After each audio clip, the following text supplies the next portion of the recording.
Hello everyone, this is doctor Abdal. Welcome back to my YouTube channel learn with doctor Abdal. So आज का हमारा topic है principle of mathematical induction. So उसको start करने से पहले एक क्वेश्चन देख लेते हैं और फिर हम उसी क्वेश्चन को आगे प्रोसीड करते हुए उसकी डेफिनेशन और वो क्या होता है प्रिंसिपल ऑफ मैथमेटिकल इंडक्शन उसको अच्छे से सीखेंगे।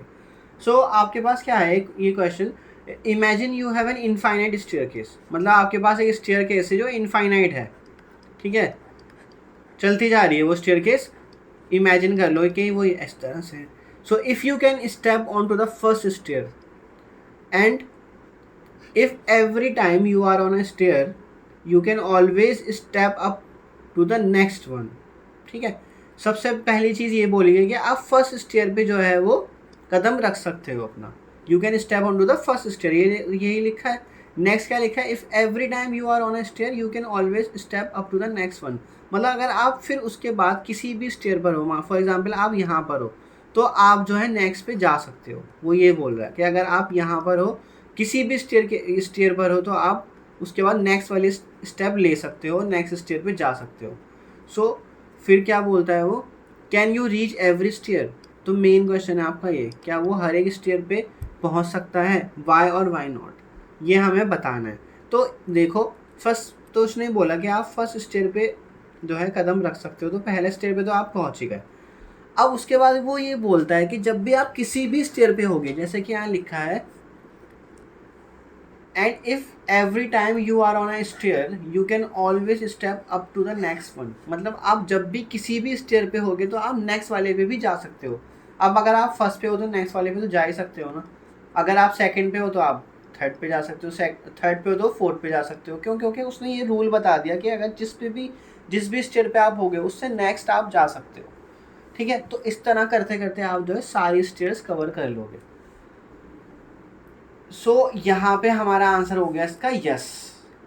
और रीज़न क्या है उसका, यही है कि इवन अगर आप कोई सी भी स्टेयर, अगर फॉर एग्जांपल आप 50 स्टेयर पे हो तो आप 51 पे जा सकते हो, क्योंकि उसने बोला कि you can always step up to the next one.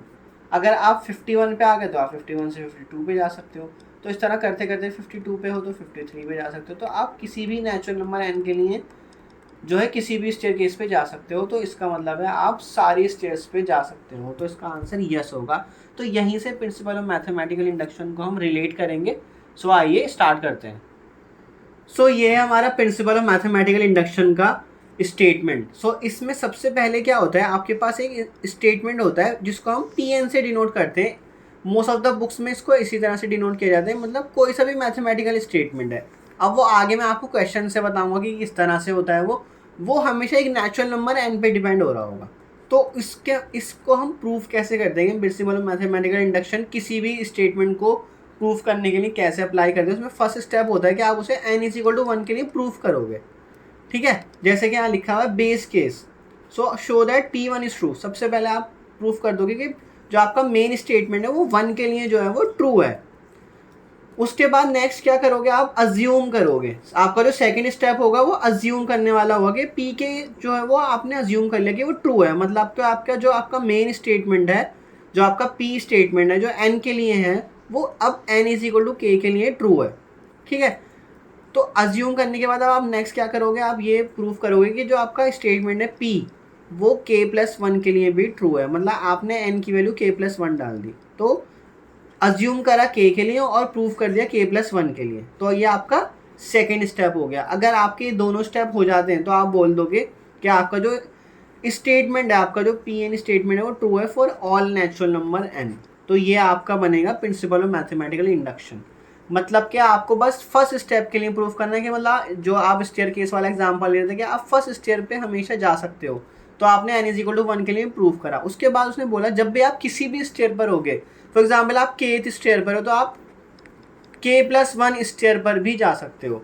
तो यहाँ पे लेकिन हमें प्रूफ करना पड़ेगा। उसने बोला कि जब भी आप के स्टेयर पर हो तो आप के प्लस वन पर भी जा सकते हो। लेकिन यहाँ पे हमें कैसे रिलेट कर रहे हैं कि हमने अज्यूम कर लिया कि आपका जो स्टेटमेंट है वो पी के लिए ट्रू है, मतलब एन इज इक्वल टू के लिए वो ट्रू है। तो उसके बाद आप अज्यूम करने के बाद जो आपने पी के को अज्यूम करा, उसके बाद आप ये प्रूफ करोगे कि आपका स्टेटमेंट के प्लस वन के लिए भी ट्रू है।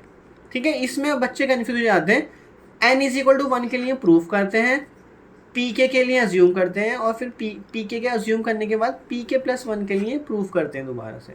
तो जब ऐसा हो जाता है तो हम बोलते हैं कि आपका जो p स्टेटमेंट है वो n की हर एक वैल्यू के लिए ट्रू है। तो this is called the principle of mathematical induction. So अगर आप इसे रूल्स ऑफ इन्फ्रेंस से जो आपने लॉजिक्स में सीखे थे, अगर आपने लॉजिक्स पढ़ा है तो लॉजिक में रूल्स ऑफ इन्फ्रेंसेस होते हैं एंड क्वांटिफायर्स होते हैं, तो उसको यूज़ करके भी आप इसको लिख सकते हो प्रिंसिपल ऑफ मैथमेटिकल इंडक्शन को। वो आपने इस सिंपल सी फॉर्म में लिख दिया एक स्टेटमेंट में। मतलब कि अगर आपका P1 स्टेटमेंट जो है वो ट्रू है, जैसे कि यहाँ लिखा है, उसके बाद बीच में बनाया है एंड, फिर वो बोला फॉर ऑल के पी के इम्प्लाइज pk+1। मतलब आप k की कोई सी भी वैल्यू ले लो, मतलब n is equal to k put करा आपने, कुछ भी k हो सकता है, k की वैल्यू 2, 5, 7 कुछ भी हो सकती है, लेकिन हम इन जनरल k लेके चलते हैं। तो फॉर ऑल के पी के इम्प्लाई कर रहा है pk+1, मतलब जब भी पी के स्टेटमेंट ट्रू होगा तो वो इम्प्लाई करेगा pk+1 भी ट्रू होगा। ठीक है, जब भी ये, क्योंकि आपने अज्यूम करा होगा, ये आपको मतलब गिवन होगा एक तरह से, ये मान लो। तो जब भी ये होगा तो आपका pk+1 स्टेटमेंट भी ट्रू हो जाएगा। तो जब भी ये इफ़ कंडीशन बन गई, जब भी ये हो रहा है तो देन क्या हो रहा है, फॉर ऑल एन pn, मतलब कि आपका pn स्टेटमेंट ट्रू है for every n। So this is the logical statement. हमने प्रिंसिपल ऑफ मैथमेटिकल इंडक्शन को एक लॉजिकल स्टेटमेंट में कन्वर्ट कर लिया। अब नेक्स्ट हम एक चीज़ और समझने की कोशिश करेंगे। जो हम अपना स्टेटमेंट Pn बोल रहे हैं, हम 1 के लिए प्रूफ कर रहे हैं, k के लिए अज्यूम कर रहे हैं और k+1 के लिए प्रूफ कर रहे हैं, तो हमेशा ज़रूरी नहीं है 1 से स्टार्ट करेंगे। वो डिपेंड करता है कि आपका स्टेटमेंट जो है उसका डोमेन कहाँ से स्टार्ट हो रहा है। हो सकता है n की वैल्यू जो है वो किसी k0 से स्टार्ट हो रही हो, तो उसकी एक जनरल फॉर्म वाला स्टेटमेंट और देख लेते हैं। सो अब हम क्या देखने जा रहे हैं, हम एक जनरल फॉर्म देखने जा रहे हैं प्रिंसिपल ऑफ मैथमेटिकल इंडक्शन की। तो ज़रूरी नहीं होता कि आपका जो Pn स्टेटमेंट है वो हमेशा n>1 के लिए ही स्टार्ट हो रहा हो, ज़रूरी नहीं है ऐसा। तो जनरल फॉर्म हम इसलिए बोल रहे हैं कि वो हो सकता है किसी और नेचुरल नंबर से स्टार्ट हो रहा हो। फॉर एग्जाम्पल वो n>4 से स्टार्ट हो रहा है या n>7 से स्टार्ट हो रहा है, वो k0 की वैल्यू कुछ भी नेचुरल नंबर हो सकती है, ज़रूरी नहीं वो हमेशा 1 हो। तो डोमेन अगर k0 से स्टार्ट हो रहा है आपका, तो अब आपका जो फर्स्ट स्टेप बनेगा क्या, तो आप उसको प्रूव करोगे कि pk0 इज ट्रू। ठीक है, ये है आपका जनरल स्टेटमेंट। मतलब ज़रूरी नहीं है कि आप हमेशा p1 से ही, वो 1 से स्टार्ट हो रहा है तो आप p1 इज ट्रू, ये हमेशा प्रूफ करते थे ना आप प्रिंसिपल ऑफ मैथमेटिकल इंडक्शन में। अब इस केस में आप 1 से नहीं करोगे, क्योंकि इसका डोमेन ही जो है वो k0 से स्टार्ट हो रहा है। k0 जो है वो कुछ भी नेचुरल नंबर हो सकता है, वो डिपेंड करता है प्रॉब्लम पे कि आपके पास प्रॉब्लम क्या है। तो अब हम उसका जो सबसे इनिशियल पॉइंट होगा जहाँ से उसका डोमेन स्टार्ट हो रहा है n>k0, तो k0 क्या है, वो इनिशियल पॉइंट है। तो मैं अब क्या प्रूफ करूँगा कि pk0 इज़ ट्रू। सबसे पहला स्टेटमेंट अब ये होगा।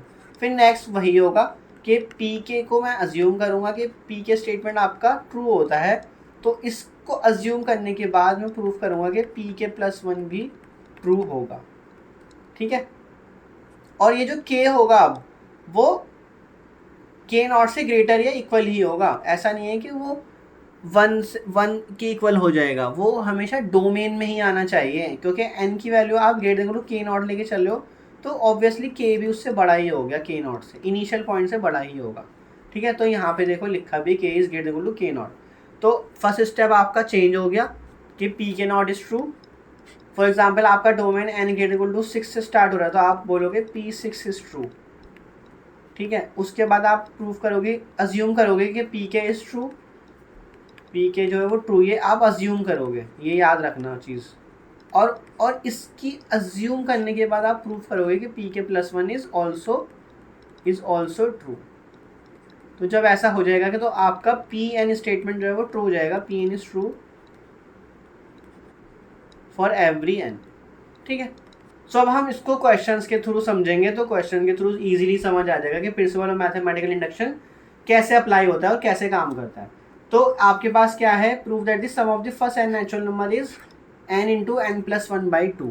मतलब कि ये क्या लिखा है, summation i is equal to 1 to n i, ये इनका सम क्या होगा, हमेशा n × n+1/2 होगा। तो sum of first n natural number है, और इसमें डोमेन देखो कहाँ से स्टार्ट हो रहा है, n>1 से स्टार्ट हो रहा है। तो जब आप इसको स्टार्ट करोगे, इसका सोल्यूशन बनाओगे, तो पहला स्टेप क्या होगा, आप क्या प्रूफ करोगे कि P1 इज ट्रू, क्योंकि इसका जो डोमेन है उसका इनिशियल पॉइंट क्या है 1 है, तो P1 इज ट्रू। तो P1 क्या बनेगा, मतलब सम ऑफ फर्स्ट नेचुरल नंबर, तो फर्स्ट नेचुरल नंबर तो 1 ही होता है, तो P1 क्या बना आपका, वो ट्रू हो गया। P1 तो इजीली ट्रू हो गया कि फर्स्ट नेचुरल नंबर का सम क्या होता है 1 इंटू, आप इस फॉर्मूले में पुट करके देख लो n की वैल्यू, क्योंकि आप 1 ले रहे हो यहाँ पे, n इज इक्वल टू 1 है, तो यहाँ पे क्या बना 1 प्लस 1/2, तो ये हो गया 1 इंटू 2/2, तो ये हो गया 1। तो आपका फर्स्ट स्टेटमेंट 1 के लिए ट्रू हो गया, आपका जो मेन स्टेटमेंट था। आपका जो Pn स्टेटमेंट है आप क्या तो वो लिख भी सकते हो, Pn स्टेटमेंट आपका ये है, ठीक है। Pn स्टेटमेंट जो आप हम बोल रहे थे कि एक मैथमेटिकल एक्सप्रेशन, मैथमेटिकल स्टेटमेंट होगा, तो मतलब सम ऑफ फर्स्ट नेचुरल नंबर को हम Pn से डिनोट कर रहे हैं Pn स्टेटमेंट से। अब नेक्स्ट स्टेप क्या है, assume that Pk is true. Pk is true का मतलब ये हुआ कि आपका जो फर्स्ट k नेचुरल नंबर्स हैं, जो आपके फर्स्ट k नेचुरल नंबर हैं, उसका सम होगा k इंटू के प्लस 1/2। मतलब आपने क्या करा, ये इस वाले Pn स्टेटमेंट में n की वैल्यू को k डाल दिया। अब यहाँ से आप क्या प्रूव करोगे, we will show Pk plus 1 is true, ठीक है। आप अब ये शो करोगे कि Pk प्लस 1 इज ट्रू है, that is 1 plus 2 plus 3 plus up to k plus 1, मतलब k प्लस 1 तक जा रहे हो। आपका अब नेक्स्ट स्टेप k प्लस 1 तक है, तो इसका सम क्या आएगा, वो आएगा k प्लस 1 इंटू के प्लस 2/2। मतलब आपने क्या करा, यहाँ n की जगह पे सिर्फ k प्लस 1 पुट कर दिया, n की प्लेस पर। जब आपने n की प्लेस पर k प्लस 1 पुट करा था वो ये बनेगा k प्लस 1 इंटू के प्लस 2/2, ठीक है। अब हमें नेक्स्ट क्या करना है, इस चीज़ को प्रूव करना है। तो स्टार्ट करते हैं लेफ्ट हैंड साइड से।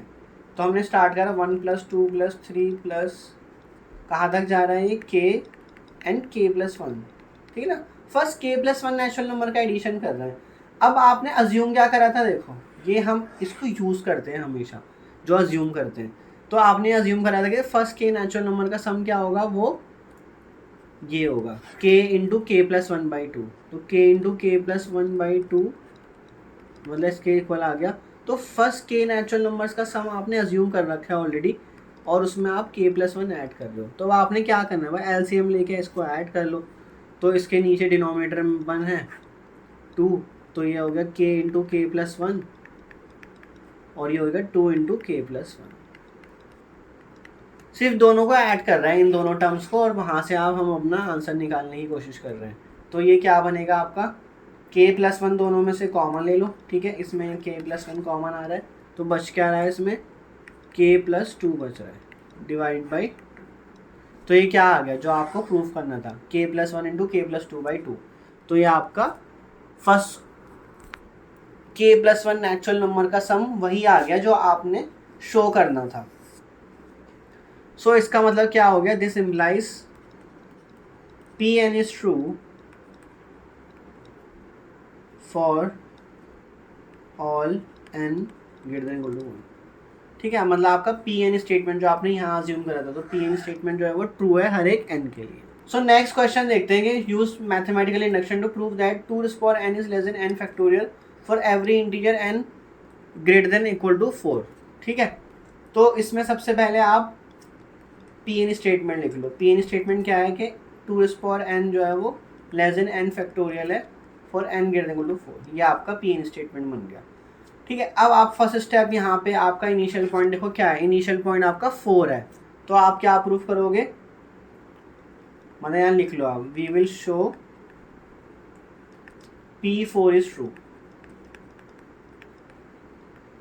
ठीक है। मतलब अब आप स्टार्ट कहाँ से कर रहे हो, आप स्टार्ट इनिशियल पॉइंट जो कि 1 नहीं है 4 है, तो इसका मतलब आप Pn स्टेटमेंट में n की वैल्यू क्या डालोगे 4, तो 2 टू पावर 4 क्या ये लेस देन होगा 4 फैक्टोरियल, तो 2 टू पावर 4 कितना होता है 16, और 4 फैक्टोरियल कितना होता है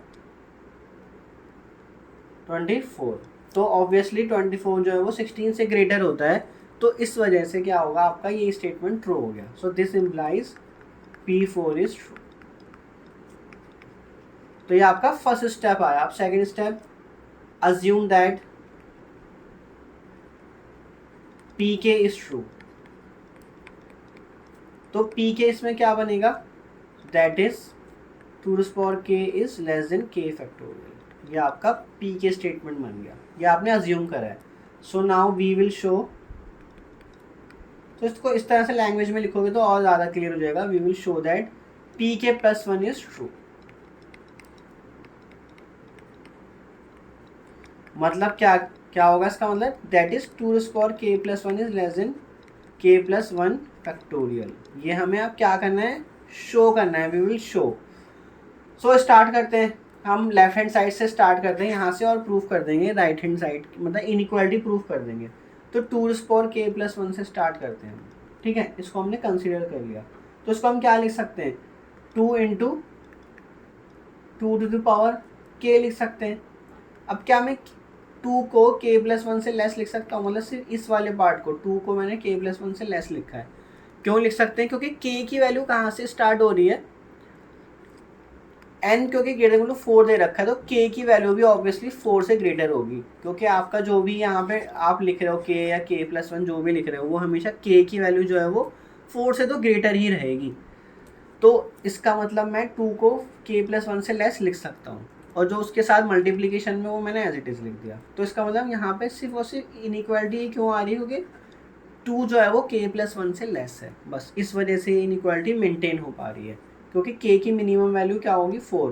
तो ऑब्वियसली 2 लेस देन 5 होता ही है. 4 + 1 5 हो जाएगा.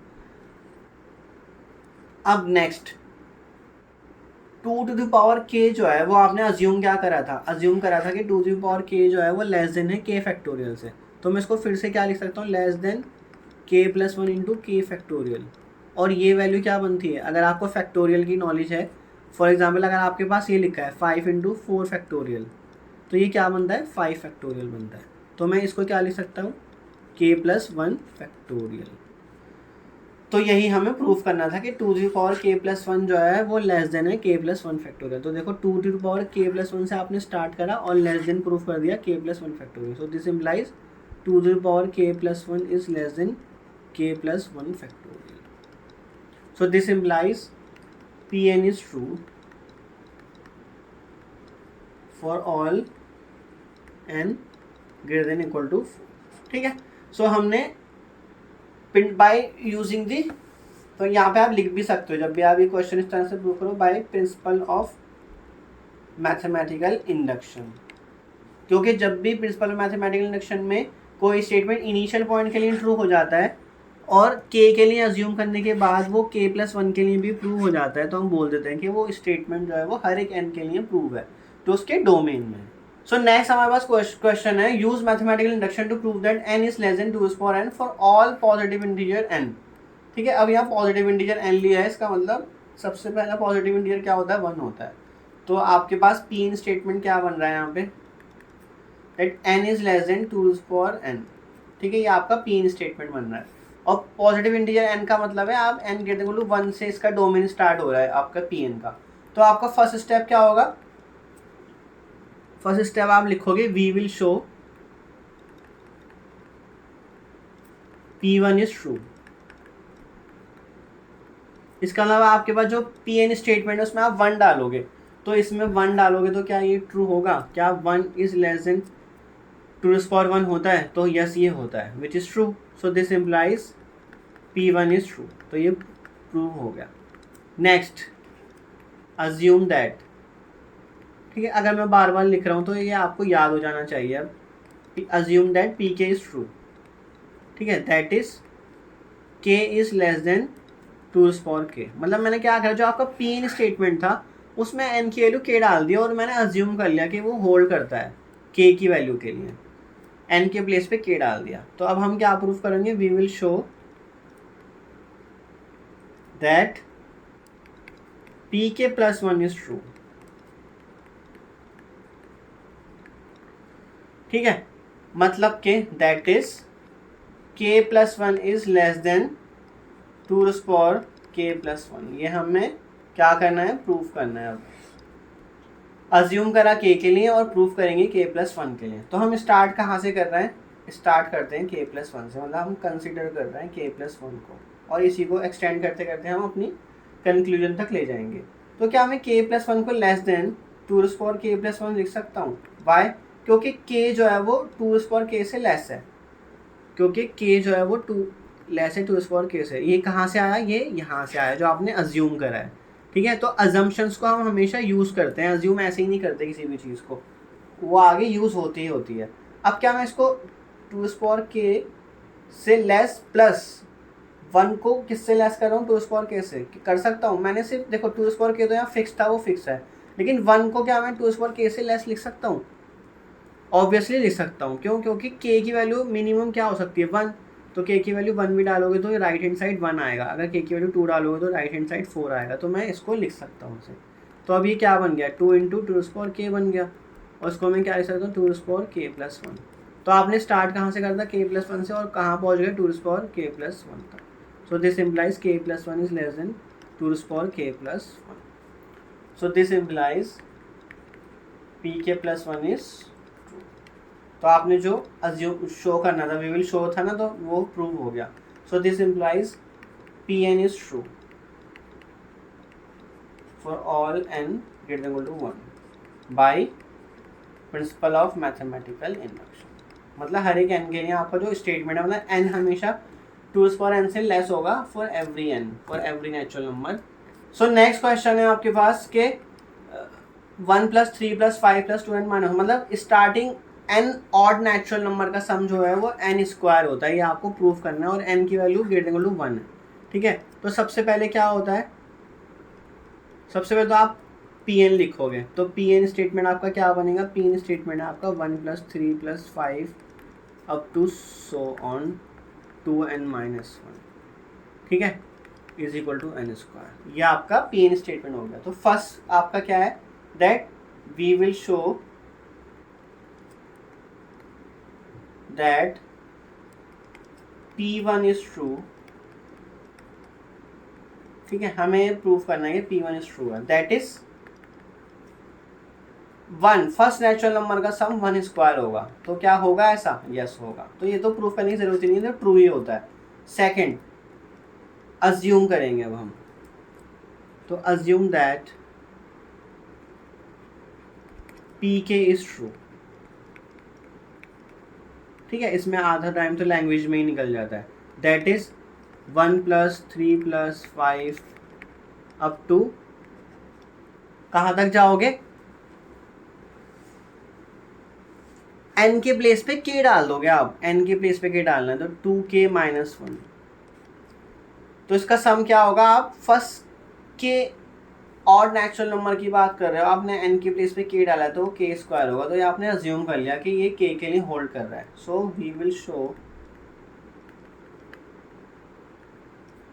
That pk + 1 is true, that is 1 + 3 + 5। अब मैं क्या करूँगा, n के प्लेस पे क्या डालूंगा, मैं k + 1 डालूंगा यहाँ पे n के प्लेस पे। तो अगर मैं 2n - 1 में n के प्लेस पे k + 1 पुट करूँ तो क्या होगा, 2 × k + 1 - 1, तो ये क्या बनेगा, 2k + 2 - 1, तो ये क्या बना, 2k + 1 बना। तो मतलब आपका इसमें लास्ट क्या आएगा, n की वैल्यू पुट करने पे वो आएगा 2k + 1। तो इसको और अच्छे से देखने के लिए 2k + 1 से पहले वाला ऑड नंबर क्या होगा, तो दो कॉन्जिक्यूटिव ऑड नंबर्स का डिफरेंस क्या होता है, वो 2 होता है। क्या है, यहाँ पे आप देख सकते हो 1 और 3 के बीच का डिफरेंस 2 है, 5 और 3 के बीच का डिफरेंस 2 है। तो 2k + 1 से पहले वाला मैं एक ऑड नंबर लिख रहा हूँ, क्योंकि मुझे उसकी ज़रूरत है इसलिए मैं लिख रहा हूँ। उसका रीज़न मैं आपको बता दूँगा। तो उससे पहले वाला जो ऑड नंबर होगा, इन दोनों के बीच का जो डिफरेंस होगा वो 2 होगा। तो कौन सा बनेगा उससे पहले का ऑड नंबर, 2k - 1। ठीक है, 2 स्टेप कम कर दो, इसमें से 2 स्टेप कम करने का मतलब है एक स्टेप कम करा तो 2k बना, और एक स्टेप और कम करा तो 2k - 1 बन गया। तो वो हमने इससे पहले का ऑड नंबर लिख लिया है, क्योंकि हमें उसकी ज़रूरत है। ठीक है, अब करते हैं इसको प्रूफ, क्योंकि हमने यहाँ लिखा है we will show pk + 1 is true. तो इसको सम करना स्टार्ट करते हैं। 1 + 3 + 5 ये हमें लिख लिया 2k - 1 एंड 2k +, ठीक है। अब आप अज्यूम जो करा था उस चीज़ को देखो, अज्यूम जो आपने करा था इसलिए मैंने लिखा, आपको क्लियरली दिखेगा क्योंकि 2k - 1 तक के जितने भी और नंबर्स हैं नेचुरल नंबर्स उनका सम k² है। तो आप क्या करोगे, इसका जो सम होगा वो आप क्या लिख दोगे k², ठीक है। उसमें क्या ऐड करोगे 2k + 1, तो ये क्या बना k² + 2k + 1। तो ये किसका फॉर्मूला है, ये एक्चुअल में k + 1 का होल स्क्वायर का फॉर्मूला है, ठीक है ना। a + b का whole square a² + 2ab + b, तो a की वैल्यू k है, b की वैल्यू 1 है।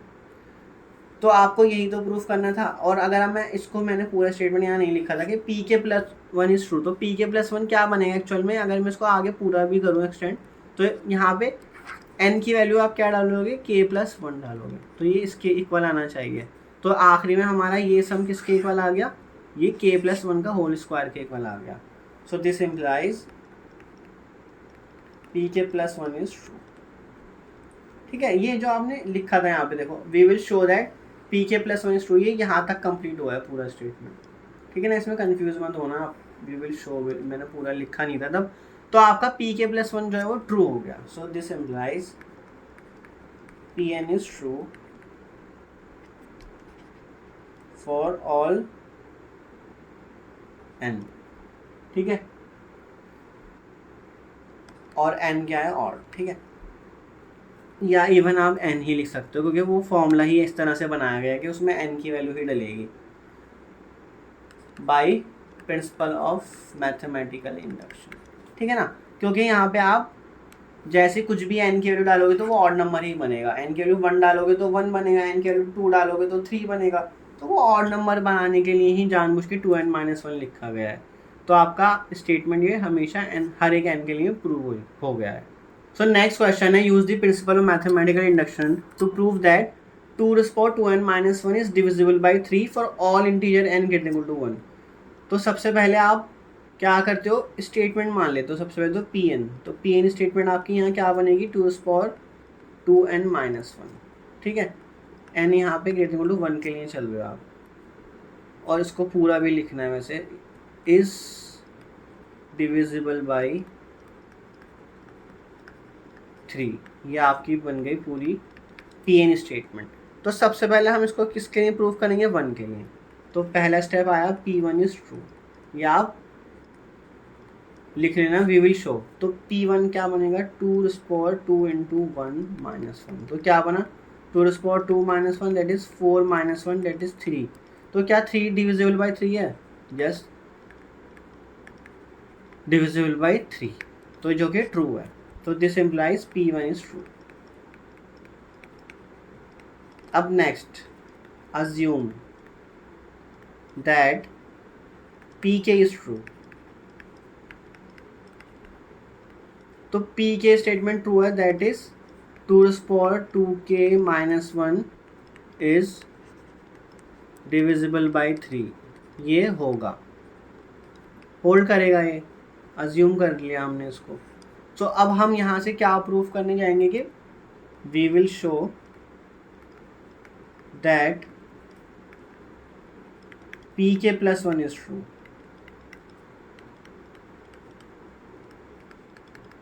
that is 2⁻2 × k + 1, यहाँ पे ये आ जाएगा -1 is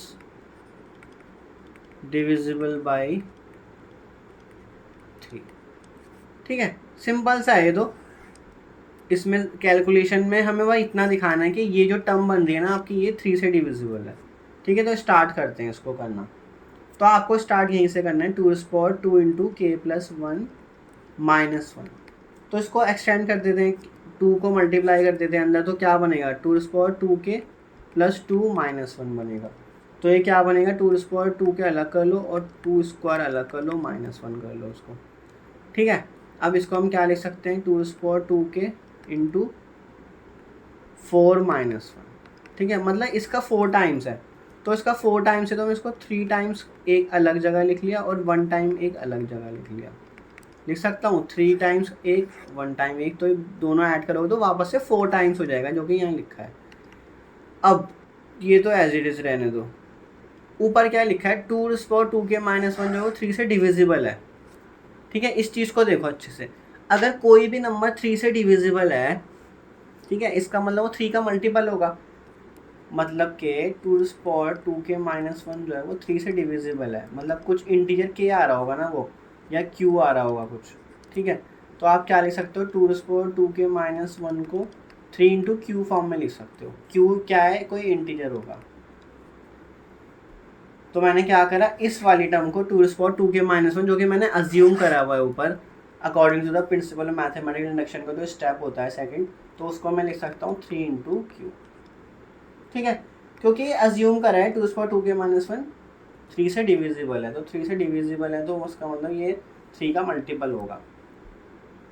अब यहाँ से आप क्या कर सकते हो, 3 को कॉमन ले लो, तो 2^2k प्लस क्यू। अब ये पूरा एक इंटीजर ही तो बन रहा है, तो ये 3 का मल्टीपल हो रहा है, सो विच इज डिविजिबल बाई 3। क्यों, क्योंकि वो 3 का मल्टीपल है, 3 से डिवाइड तो होगा ही होगा। सो this implies pk+1 is true.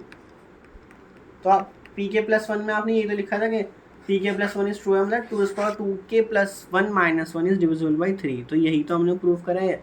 हमने यहाँ से स्टार्ट करा था और इसको करते करते हम इसको 3 का मल्टीपल लेकर आ गए। सो this implies pn is true for all n। ठीक है, by principal of mathematical induction.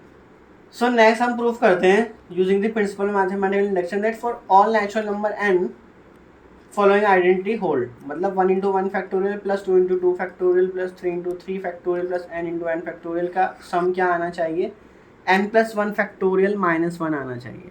ठीक है, तो ये आपका pn स्टेटमेंट है, मैं यहीं पे लिख देता हूँ, ये आपका pn स्टेटमेंट है। तो फर्स्ट क्या होता है, p1 इज ट्रू, ये हमें शो करना होता है। तो p1 क्या बनेगा, P1 का मतलब है फिर n की वैल्यू 1 है आपके पास। सो P1 का मतलब n की वैल्यू 1 है, मतलब फर्स्ट स्टेप ओनली, मतलब आप यहाँ तक ही रहोगे, क्योंकि n की वैल्यू जैसे आप 1 डालोगे तो आपको क्या मिलेगा, 1 × 1 फैक्टोरियल ही मिलेगा, मतलब सिर्फ फर्स्ट जो इसमें टर्म आ रही है।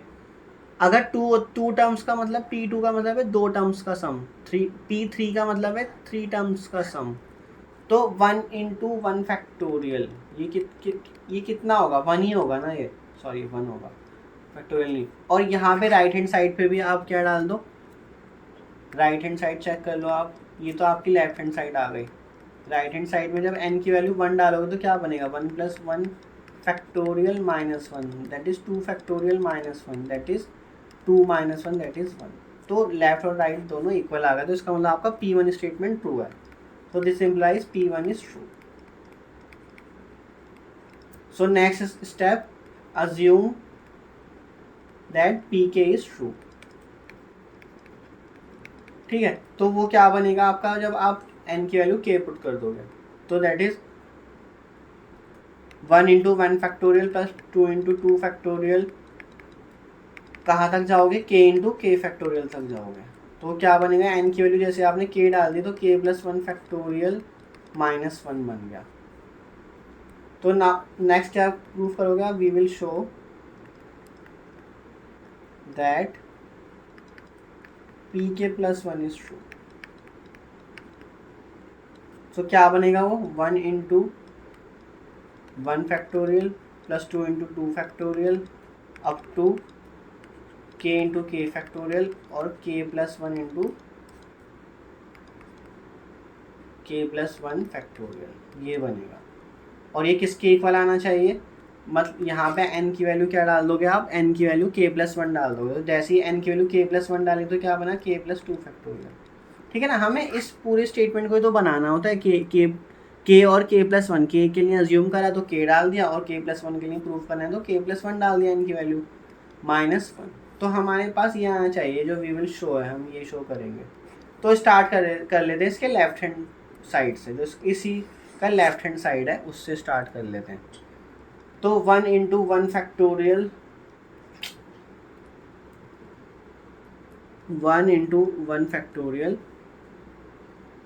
Plus 2 into 2 factorial plus 3 into 3 factorial, तो प्लस के इंटू के फैक्टोरियल प्लस के प्लस 1 इंटू के प्लस 1 फैक्टोरियल। ठीक है, यहाँ से स्टार्ट करा। अब ये इसका सम क्या होगा, जब सिर्फ और सिर्फ के टर्म्स है वो आप अज्यूम वाले पार्ट से उठा लोगे, तो जो आपने अज्यूम करा है उसका सम क्या आ रहा है, के प्लस 1 फैक्टोरियल माइनस 1, सो के प्लस 1 फैक्टोरियल माइनस 1, और बाकी का ये टर्म लिखोगे के प्लस 1 से लेके मल्टीप्लाई इंटू के प्लस 1 फैक्टोरियल। ठीक है, अब नेक्स्ट क्या करोगे, इसमें से कॉमन क्या आ रहा है, के प्लस 1 फैक्टोरियल कॉमन आ रहा है इन दो टर्म में से, तो वो कॉमन ले लो। के प्लस 1 फैक्टोरियल कॉमन आया तो बचेगा क्या, यहाँ से तो 1 बचेगा और यहाँ से क्या बचेगा, मल्टीप्लिकेशन में क्या है के प्लस 1 और एक माइनस 1 बाहर अलग से, तो माइनस 1 अलग से लिख लो। तो अब ये क्या बन गया, के प्लस 1 फैक्टोरियल, ये टर्म क्या बन गई, के प्लस 2 बन गई ये टर्म माइनस 1।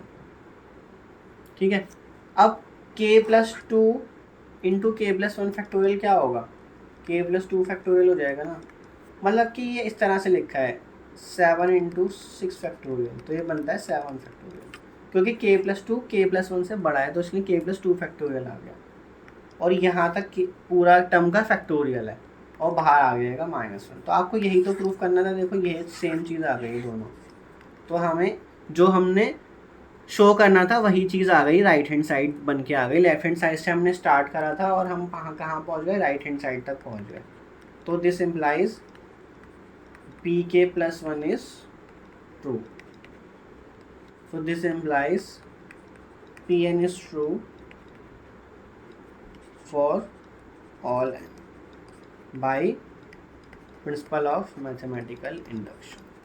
सो नेक्स्ट हमारे पास है prove that for an arbitrary non-negative integer k, every set with k element has 2 to the power k subsets। ठीक है, तो नॉन नेगेटिव इंटीजर की बात हो रही है, मतलब कि k की वैल्यू क्या है, ग्रेटर देन 0 है।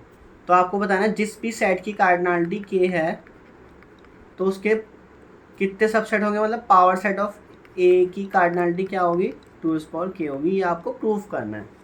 ठीक है, तो इसको प्रूफ करने में ज़रूरी नहीं मैथमेटिकल इंडक्शन का आपको सहारा लेना पड़े, आप वैसे भी प्रूफ कर सकते हो। अगर किसी सेट में k एलिमेंट्स हैं तो उसके पावर सेट में कितने एलिमेंट्स होंगे। सो हमने एक बाइनरी ऑपरेशन वाला क्वेश्चन करा था कि अगर किसी सेट में कोई एलिमेंट है तो हम उसको 1 से डिनोट करेंगे, अगर नहीं है तो 0 से डिनोट करेंगे। तो आपके पास दो पॉसिबिलिटीज़ बनती हैं, मतलब कि आपने क्या करा है, एक सेट में k एलिमेंट्स है, ठीक है, मान लो ये k एलिमेंट्स है। अब मान लो 1 2 3 4 अप टू k तक जा रहे हो, तो बोला है कि पावर सेट ऑफ a में जो भी element, power set of a में क्या आते हैं, सबसेट्स आते हैं किसी सेट की, जो आपने a के जो एलिमेंट है वो यहाँ लिख लिए, अगर उसमें उसका कोई सा भी सबसेट उठाओ, या तो उसमें 1 आएगा या मतलब फर्स्ट एलिमेंट आएगा कि नहीं आएगा, तो इसको आप ऐसे लिख लो a1 a2 a3 a4 ak, तो उसमें फर्स्ट एलिमेंट आएगा तो 1, नहीं आएगा तो 0, दो ही पॉसिबिलिटी बन रही हैं। उसमें उसका a का कोई सा भी आपने सबसेट लिया s, तो उसमें या तो a2 आएगा या नहीं आएगा, या a3 आएगा तो 1 आएगा तो 0, तो हर किसी के पास दो पॉसिबिलिटीज़ हैं। अगर फॉर एग्जांपल a का जो सबसेट होता है वो 5 भी होता है, मतलब एम्प्टी सेट, तो इसका मतलब कोई सा भी एलिमेंट नहीं आ रहा, तो 0 0 0 0 लिख दो, तो इसका मतलब कोई सा भी एलिमेंट इसमें से a1 a2 a3 a4 ak में से नहीं आ रहा। तो हर किसी की दो पॉसिबिलिटीज़ हैं, तो इनको मल्टीप्लाई करोगे आप, ठीक है, पॉसिबिलिटी जितनी है तो ये क्या बनेगा, 2 to the power k। तो a की कार्डिनलिटी अगर k थी तो उसके कितने सबसेट बन गए, 2 to the power k, और यही हमें प्रूफ करना था। तो ये इस तरह से भी हो सकता है, इसमें ज़रूरी नहीं आप मैथमेटिकल इंडक्शन यूज़ करो।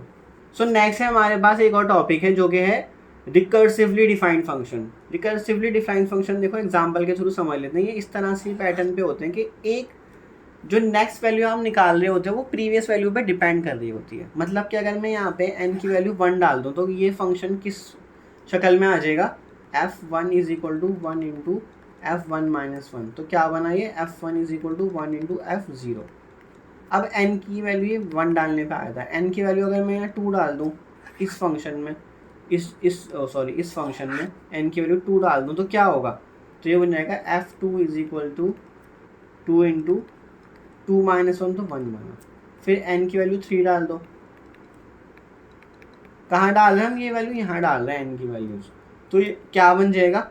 3 into F3 minus 1 which is 2। तो इस तरह से चलता रहेगा। अब क्या आप इसमें से F1 F2 F3 की वैल्यू मुझे निकाल के दे सकते हो? तो ये वैल्यू तब तक नहीं निकलेगी जिसमें अगर आपको इनिशियल वैल्यू नहीं पता। जैसे आपको F0 की वैल्यू पता लग जाएगी, मान लो F0 की वैल्यू 2 है, तो मैं जैसे यहाँ पे F0 की वैल्यू 2 पुट करूँगा तो क्या होगा? मुझे F1 पता लग जाएगा। जैसे ही मुझे F1 पता लगा तो मैं F1 की वैल्यू यहाँ पुट करूँगा तो मुझे F2 पता लग जाएगा। फिर जैसे F2 पता लगा तो F2 की वैल्यू यहाँ पुट करूँगा तो मुझे F3 पता लग जाएगा। तो इसमें क्या हुआ? आपको बस इनिशियल वैल्यू पता होनी चाहिए। तो जो आपका रिकर्सिवली डिफाइंड फंक्शन होता है उसमें इनिशियल वैल्यू जैसे ही पता लग जाती है उसमें आप सारी वैल्यू फाइंड कर सकते हो। सो रिकर्सिवली डिफाइंड फंक्शंस जो होते हैं उसमें हमेशा इनिशियल पॉइंट बहुत इंपॉर्टेंट होता है। So specifies the value of the function the initial point. Usually या तो वो n इक्वल टू 0 होगी, मतलब फंक्शन की जो वैल्यू होगी या तो 0 पे रिक्वायर्ड होगी या इनिशियली जहाँ से भी स्टार्ट हो रहा है 1 से या 0 से या 2 से, जहाँ से भी स्टार्ट हो रहा है वो इनिशियल पॉइंट पे मैटर करता है। इनिशियल पॉइंट पे वो मतलब कि उस पर डिपेंड हो जाता है। इनिशियल पॉइंट बस पता होना चाहिए आपको, तो उसमें फिर बाकी की सारी वैल्यूज आप फाइंड कर सकते हो। सो ये रिकर्सिवली डिफाइंड फंक्शंस के कुछ क्वेश्चन हम करते हैं अब, तो आपको अंदाज़ा हो जाएगा। तो मोस्टली इसमें हमेशा हम A1 A2 A3 बस इस इनिशियली 3 स्टेप्स निकालने की कोशिश करते हैं, हमारा क्वेश्चन वहाँ हो जाता है। वो डिपेंड करता है वैसे क्वेश्चन के में एग्जाम्पल या एग्जाम में कितने टर्म्स पूछी जा रही हैं कि finding initial 3 terms, initial 2 terms, तो आप फाइंड कर सकते हो। तो मैं इसमें क्या कर रहा हूँ, पूरे जो आपका ये स्टेटमेंट है इसमें मैं n की वैल्यू 1 डाल रहा हूँ। तो 1 डालने पे क्या होगा? A1 is equal to 2 into n की वैल्यू 1 डाली तो A0 तो 3 की पावर 1, तो ये बन गया। अब A0 आपको यहाँ दिया हुआ है तो 2 प्लस 3 तो ये बन गया 5, तो A1 पता लग गया। अब मैं इसी इक्वेशन में n की वैल्यू 2 डाल देता हूँ तो क्या बनेगा? A2 2 इंटू n की वैल्यू 2 डाली तो A1 plus 3 to the power 1। अब 2A1 की वैल्यू क्या है? 5 प्लस 3, तो 10 प्लस 3 13 हो गया। फिर n की वैल्यू आप क्या डालोगे? 3, तो n की वैल्यू आपने 3 डाली तो क्या बन गया? 2 इंटू A2 प्लस 3 की पावर 3 हो जाएगा। अब क्योंकि n की वैल्यू आप क्या ले रहे हो? अच्छा, ऊपर वाले में आपको n की वैल्यू क्या लेनी थी? 2 लेनी थी यहाँ पे, तो ये 9 आना था, तो ये 19 बनेगा। अब 2 इंटू A2 की वैल्यू है 19 प्लस 27, तो ये क्या बन गया? 38 प्लस 27, तो ये क्या बन जाएगा यहाँ से? 65। सो इस तरह से हमें क्या करना होता है, n की वैल्यू बस डालते चले जाओ और वैल्यूज आप निकालते चले जाओ उसमें। तो स्टार्टिंग की 3 वैल्यू से ही काम चल जाता है। नेक्स्ट रिकर्सिवली डिफाइंड फंक्शन देखते हैं, जैसे कि यहाँ पर है। तो इसमें देखो ये higher order linear difference relation है। इसमें आपको इनिशियली 2 वैल्यू दे रखी हैं क्योंकि आपका जो फंक्शन है वो 3 वैल्यू पे डिपेंड कर रहा है। तो वहाँ पे अगर आपको 2 वैल्यू पता लग जाए तो आपकी 3rd वैल्यू पता लग जाएगी। ठीक है, तो उसको करते हैं। चलो अब n की वैल्यू डालना स्टार्ट करते हैं इसमें। तो n की वैल्यू सबसे पहले आप क्या डालोगे? 2। क्यों? क्योंकि आपने A0 भी गिवन है, A1 भी गिवन है, तो n की वैल्यू आप 2 से स्टार्ट करोगे। तो n की वैल्यू 2 डाली तो ये बन गया A2 minus 5 A1 plus 6 A0 is equal to 0। तो A2 की वैल्यू क्या बनेगी यहाँ से? Minus 5 into A1 is 5 plus 6 into A0 is 2 is equal to 0। तो A2 minus 25 plus 12 is equal to 0। तो यहाँ से A2 क्या आ जाएगा आपका? माइनस 13 प्लस 13 आ जाएगा। ठीक है, अब हमें नेक्स्ट क्या करना है? n इज इक्वल टू 3 के लिए एक और निकाल ले। तो n की वैल्यू हम यहाँ पे 3 पुट करेंगे। तो A3 minus 5 A2 plus 6 A1 is equal to 0। तो A3 माइनस 5 A2 हमने नेक्स्ट प्रीवियस स्टेप में निकाला हुआ है। तो 13 प्लस 6 इंटू A1 की वैल्यू क्या हो जाएगी? गिवन है आपको 5 इज इक्वल टू 0। तो A3 इज इक्वल टू 0, तो A3 माइनस 35 तो प्लस 35 आ जाएगा यहाँ पे। नेक्स्ट देखते हैं रिपीटेड रूट्स केस। तो इसमें भी A0 और A1 आपको गिवन है, तो इसमें आप कहाँ से स्टार्ट करोगे, n इज इक्वल टू 2 से। तो A2 is equal to 4, n की वैल्यू 2 डाली तो A1 और A0, तो 4A1 माइनस 4A0, तो क्या बना 16 माइनस 4, ये बन गया 12। उसके बाद नेक्स्ट वैल्यू क्या निकालेंगे हम, n इज इक्वल टू 3 के लिए। तो n की वैल्यू आपने 3 डाल दी, 4A2 माइनस 4A1, तो 4 इंटू A2 प्रीवियस स्टेप में 12, 4 इंटू A1 की वैल्यू 4, ठीक है। तो 48 माइनस 16 बन गया आपका 30। तो A3 तक काफ़ी है, आप आगे की निकाल लेना अगर एग्जाम में जितनी भी आए उतनी। नेक्स्ट है फाइंड अ पैटर्न और क्लोज फॉर्म। मतलब क्लोज फॉर्म तो वैसे ही गिवन ही होती है, इसमें आप बस n की वैल्यू डालना शुरू कर दो और वहाँ से वैल्यू निकालना शुरू कर दो। तो यहाँ पे A0 से स्टार्ट हो रहा है, तो आप n इज इक्वल टू 1 से स्टार्ट करोगे। अब तो n की वैल्यू 1 डाली तो क्या बना A0 प्लस 1 स्क्वायर, तो A0 की वैल्यू 0 है तो ये 1 आ गया। Then n is equal to 2, तो A1 प्लस 2 स्क्वायर, तो A1 की वैल्यू प्रीवियस स्टेप में 1 आई है यहाँ पे, ठीक है। तो 1 plus 4 that is 5। Then n is equal to 3 डालो, n 3 A2 प्लस 3 स्क्वायर, तो A2 की वैल्यू क्या है आपकी 5 प्लस 9, तो ये 14। तो इस तरह से आप आगे और कर सकते हो। सो फिबोनाची टाइप वेरिएशन है ये, मतलब फिबोनाची नहीं है, फिबोनाची टाइप। फिबोनाची में तो प्रीवियस 2 टर्म्स ऐड होती है, इसमें प्रीवियस 2 टर्म के साथ 1 भी ऐड हो रहा है, ठीक है। तो उस तरह से ही है ये कुछ। तो A0 और A1 आपको गिवन है, तो n की वैल्यू 2 से स्टार्ट करो अब इसको।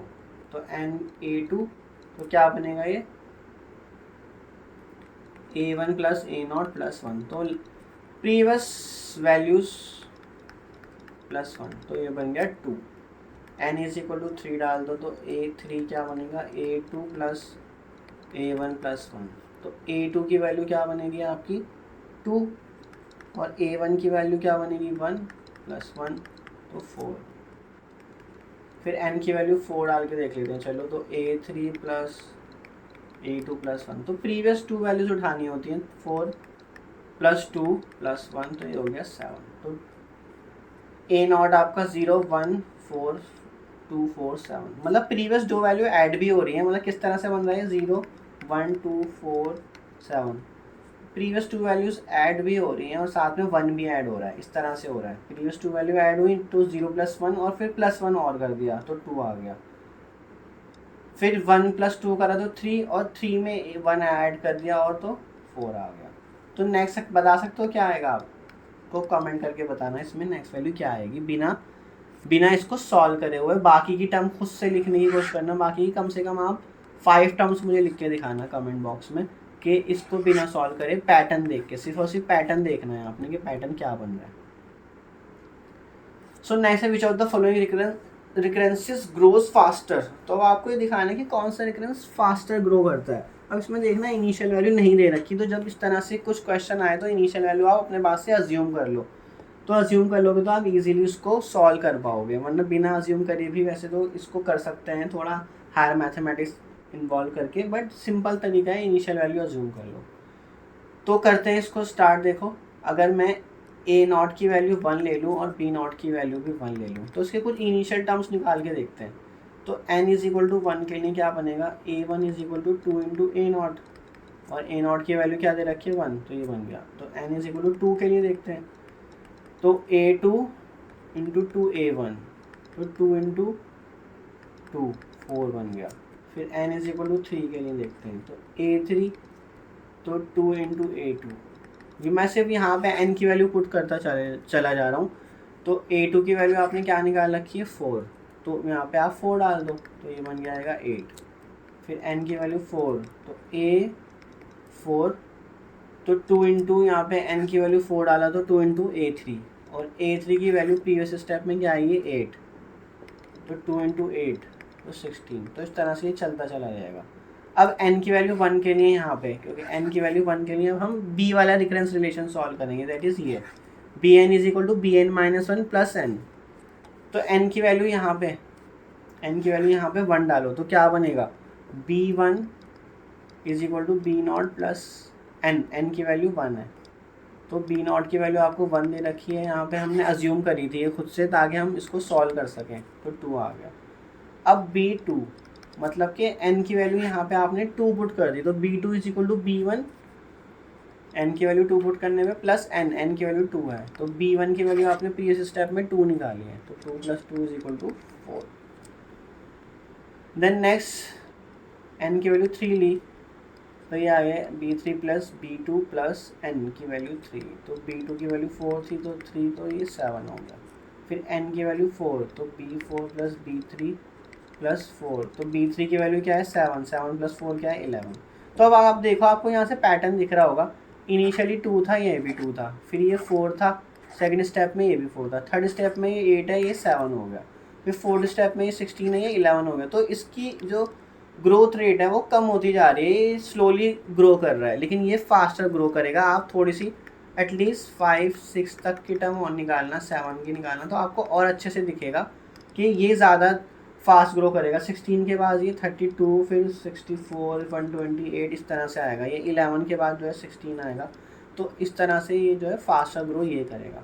तो आप ये बता देंगे an is equal to 2an-1 जो है विल ग्रो फास्टर। तो ये आपके कुछ रिकरेंस टाइप के रिलेशन भी मैंने आपको बता दिए हैं कि किस तरह से डिफाइंड होते हैं, इनिशियल वैल्यू की इसमें ज़रूरत होती है आगे की स्टेप सॉल्व करने के लिए। सो आई होप आपको principal of mathematical induction and recurrence relation अच्छे से समझ आया होगा। फिर मिलेंगे नेक्स्ट वीडियो में। Thank you so much.